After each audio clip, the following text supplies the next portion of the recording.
Саламатсыңарбы балдар? Балдар, көгілдір экранның алдында ыңғайлы отырып бүгінгі сабаққа көңіл бөлгілі. Біздің бүгінгі сабақта өте тұрған темабыз организмде чыңдоо жана ага кам көрүү деген темага токтолобуз. Демек биз бүгүнкү күнгө чейин организмдин органдарынын түзүлүштөрү жана алардын кызматтары менен токтолуп келсек, организмди кантип чыңдоо керек жана ага кандай кам көрүү керек деген суроолорго жооп издейт экенбиз. Деги эле бүгүн биз сабактын жүрүшүндө өзгөчө төмөндөгүлөргө көбүрөөк көңүл бөлөбүз. Биринчи, организмди чыңдоодогу ыкмалар менен таанышабыз. Организмди чыңдоонун кандай ыкмалары бар? Мына ушулар менен таанышат экенбиз. Андан кийин кийимге карата кандай гигиеналык эрежелерди сактоо керек? Мына ушуну аныктайт экенбиз. Биринчи, организмди чыңдоонун эң биринчи ыкмасы бул таза абага сейилдеп чыгуу ыкмасы организмде чыңдоонун биринчи ыкмасы болуп саналат. Андан кийин кыймыл. Организмде чыңдоонун экинчи ыкмасы бул кыймыл экен. Мындан сырткары организмде чыңдоонун ыкмасы суу процедурасы болуп саналат. Ошондой эле организмде чыңдоонун дагы бир ыкмасы күн нуруна туура кактануу. Демек, мына ушул организмде чыңдоонун ыкмаларынын ар бирине кененирээк токтолуп көрөлү. Биринчи, таза абага сейилдеп чыгуу. Таза абага сейилдеп чыгуу деген бул албетте, эгер мүмкүн болсо, суунун жээгинде көбүрөөк эртең менен жана кечинде сейилдеп басуу. Мындан сырткары паркка, бактуу, шактуу, кычкылтеги көбүрөөк таза аба болгон жерлерге сейилдеп чыгуу дагы бул организмди чыңдоонун дагы бир ыкмасы болуп саналат экен. Ошондой эле эгерде суунун жээгинде аккан суу же көл болсо, деги эле организмди чыңдоодо сөзсүз түрдө эртең менен эрте организмди туура түз кармап, таңкы таза абадан дем алуу дагы бул таза абага сейилдөөнүн дагы бир ыкмасы. Мындан сырткары таза абага сейилдеп чыгуудан кийин сөзсүз түрдө организмди туура сактоочу туура тамактануу болуп саналат. Ал эми туура тамактануу бул сөзсүз түрдө жашылча, жер жемиш жана сүт азыктары менен организмди калыптандыруу. Мындан башка дагы организмди чыңдоонун дагы бир ыкмасы бул кыймыл болуп саналат. Демек, кыймыл организмди чыңдоонун эң негизги булагы болуп саналат.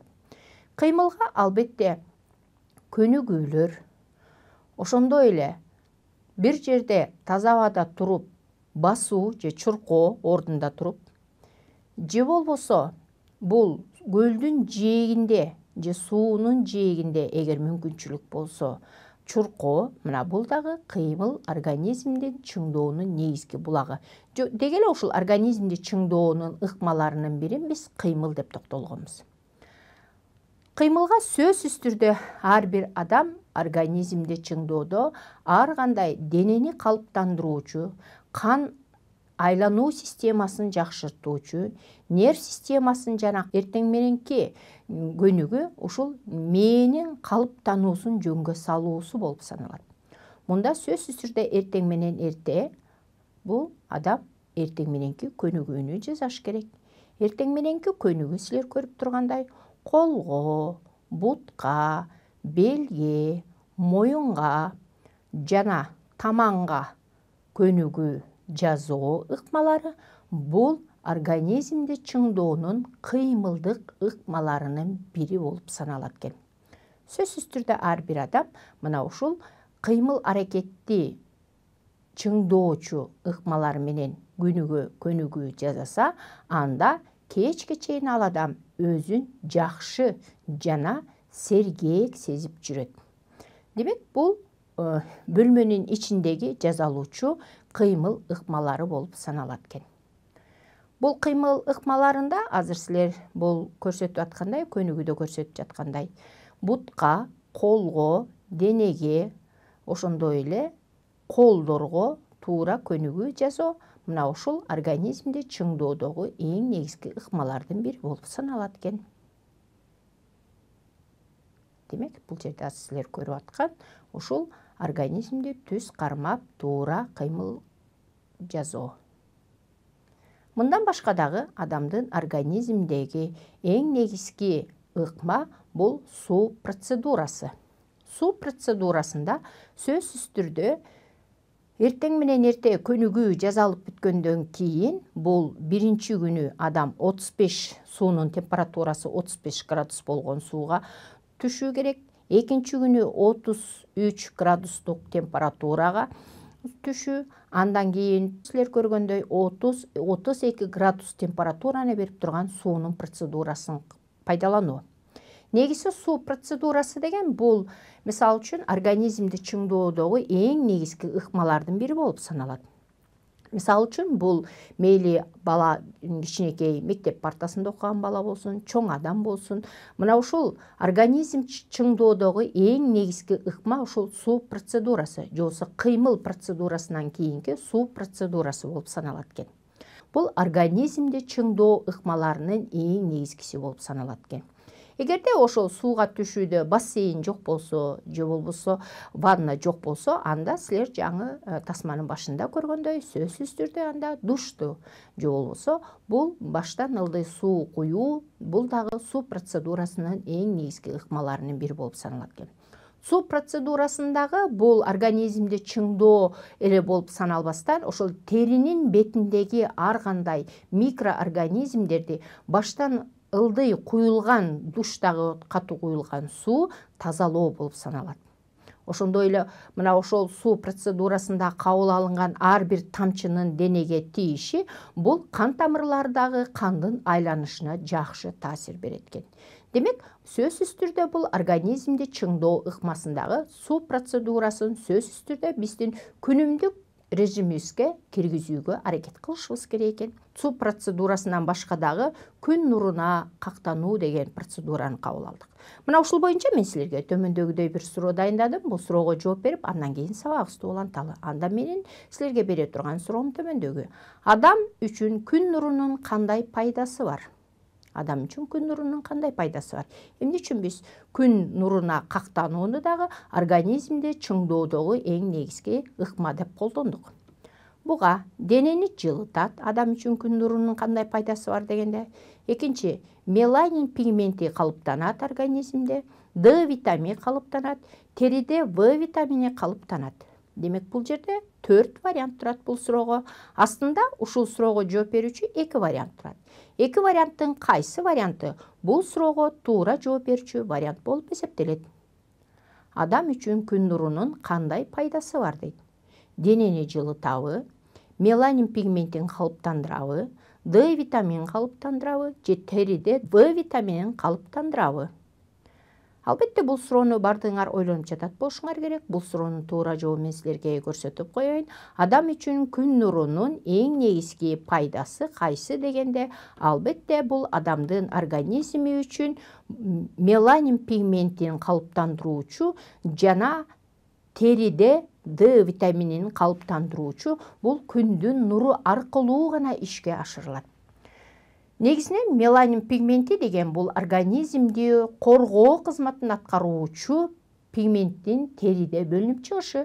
Бул көбүнчө жазында жана жайында бөлүнүп чыгат. Эгерде меланин пигменти бөлүнүп чыкпаса, анда тери күнгө күйүп, жабыркоо болушу мүмкүн. Ал эми D витаминин биз айтканбыз, негизинен 80% кичинекей балдар D витаминди күндүн нурунан алабыз деп биз витаминдер деген теманы өткөндө токтолгонбуз. Эгерде организмде D витамини жетишсиз болсо, анда ити оорусу пайда болот дегенбиз. Мына ошол ити оорусу менен оорубаш үчүн сөзсүз түрдө төрөлгөн баланы күндүн нуруна кактоо, туура кактоо. Аны айтканбыз биз эртең мененки саат 9-тан 11-ге чейинки, кечки 6-дан 8-ге чейин баланы күн нуруна алып чыгуу бул D витамини менен калыптандырылганга жетиштүү болуп эсептелет. Анда ошо күндүн нуру боюнча мен силерге кантип туура кактануу керек деген, жосо күн нуруна туура кактануу процедурасы боюнча тааныштырайын. Албетте, бул күндүн нуруна качан гана эшиктеги температура 18 жана 20 градус температураны берип турган кезде эртең мененки 9-тан 11-ге чейин өзгөчө күн абдан мисалы үчүн көбүнчө июль жана август айларында күн абдан ысык тийип аткан убак болот. Мына ушул убакта 9-тан 11-ге чейин гана адамдын күндүн нуруна туура кактануусу демек терини D витамин менен жана меланин пигментинин бөлүнүп чыгышы менен калыптандырат экен. Пигменттер силер көрүп тургандай күндүн нуруну таасир эткенде гана ал ошол меланин пигменти бөлүнүп чыгып, ошон үчүн биз жайында же болбосо жазында биздин денебиз күрөң түскө келе баштайт экен, же болбосо кара күрөң түскө келе баштайт экен. Мына ошол кара күрөң түскө келишинин себеби күндүн нуру организмге тийген кезде меланин пигменти териде көбүрөөк бөлүнүп чыга баштайт экен дагы күндүн нурунан организмди сактайт экен. Ошол эле убакта силер жаңы тасмада көргөндөй мына ушул теридеги D витаминин калыптанышы мына ушул күн нуруна туура кактануунун негизинде пайда болот экен. Албетте бул күндүн нуруна кактанууну силер жаңы көргөндөй сөзсүз түрдө эртең мененки 9-тан саат 11-ге чейин, ал эми кечкисин болсо 6-дан 8-ге чейин гана кактануу балдар үчүн бул туура болуп эсептелет. Ал эми чак түштө же болбосо саат 1-ден саат 4-кө чейин күндүзгү убакта бул күндүн абдан ачуу тийип аткан мезгили же болбосо чак түш деген бул күндүн төбөгө келип калган мезгили болот. Бул убакта биз эгерде күнгө какталсак, анда биздин терибизде күн нуруна күйүп калуу алат экенбиз. Ал эми күндүн нуруна күйүп калуу терини жабыркайтат. Мына ошо терини жабыркатпаш үчүн биз күн нуруна туура кактанууну дагы сөзсүз түрдө өзүбүздүн күнүмдүк жайында режимибизге колдонушубуз керек экен. Деги эле ушул адамдын организмди чыңдоо ыкмаларында мына ушул таза абада дем алуу, же болбосо кыймыл аракет, же болбосо азыр силер көргөндөй суу процедурасын пайдалануу, ошондой эле күн нуруна кактануу бул организмди чыңдоо ыкмаларынын бирден бир эң негизги себептеринин бири болуп саналат экен. Мындан башка дагы албетте организмди чыңдоодогу эң негизги организмди туура демалдырып жана өстүрүүчү бул албетте туура кийим кийүү болуп саналат. Мына ушул адамдын организминде демалуу жакшы болуш үчүн, тери жабыркабаш үчүн, деги эле адам өзүн жакшы сезиш үчүн сөзсүз түрдө кийимге карата дагы гигиеналык эрежелерди сакташыбыз керек экен. Ал эми кийимге карата гигиеналык эрежелер деген бул сөзсүз түрдө пахтадан токулган кийимди кийүү. Мисалы үчүн жайкы мезгилде өзгөчө эгерде синтетикалык буюмдардан же болбосо синтетикалык капрондон, нейлондон токулган кийимдерди кийип алсак, биринчиден ал синтетикалык жиптен токулган кийимдер теринин дем алышын начарлатат биринчиден, экинчиден денени кыса баштайт, ошондой эле үчүнчүдөн алар жагымсыз жытты пайда кылат.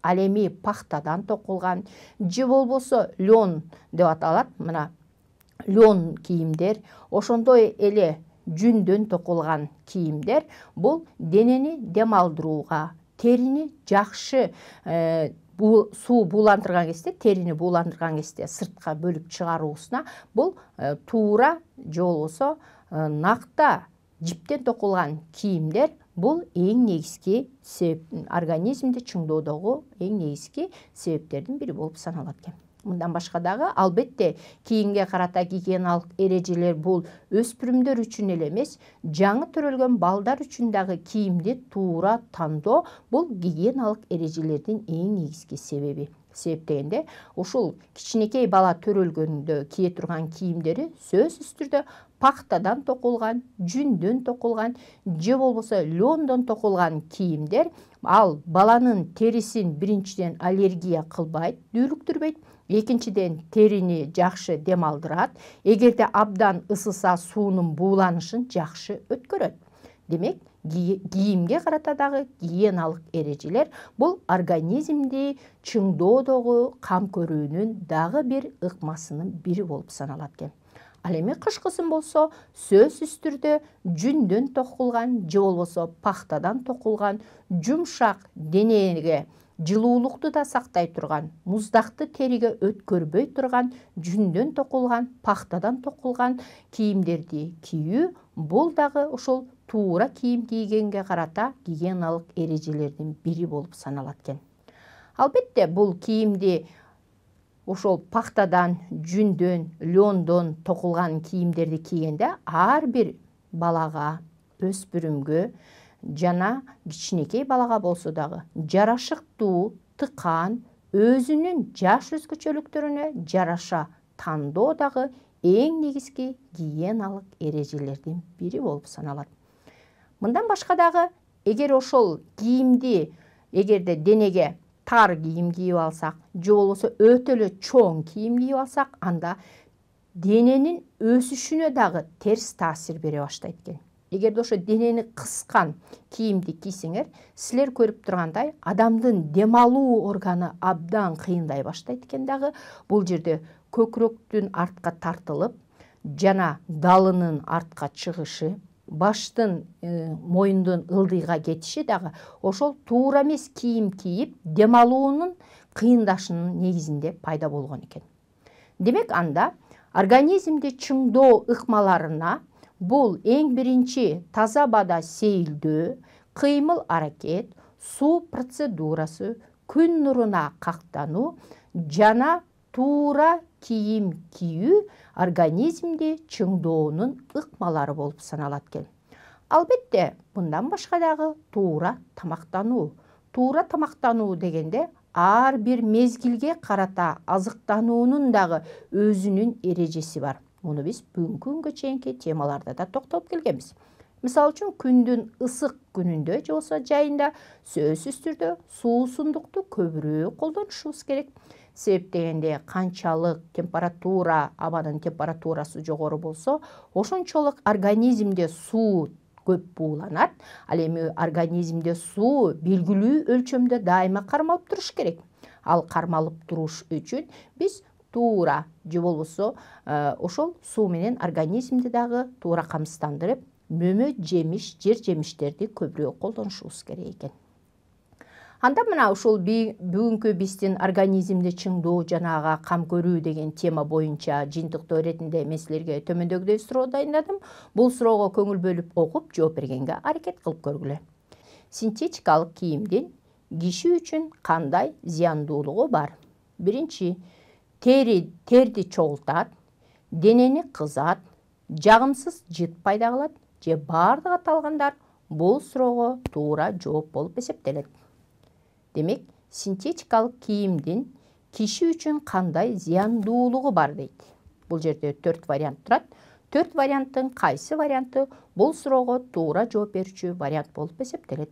Албетте баардыгыңар бул суроону ойлонуп жатат болушуңар керек. Бул суроонун туура жообун мен силерге көрсөтүп коеюн. Синтетикалык кийимдин киши үчүн зыяндуулугу баардык аталгандары болуп саналат. Терди чогултат синтетикалык кийим, денени кызат, ошондой эле денеде жагымсыз жытты пайда кылат.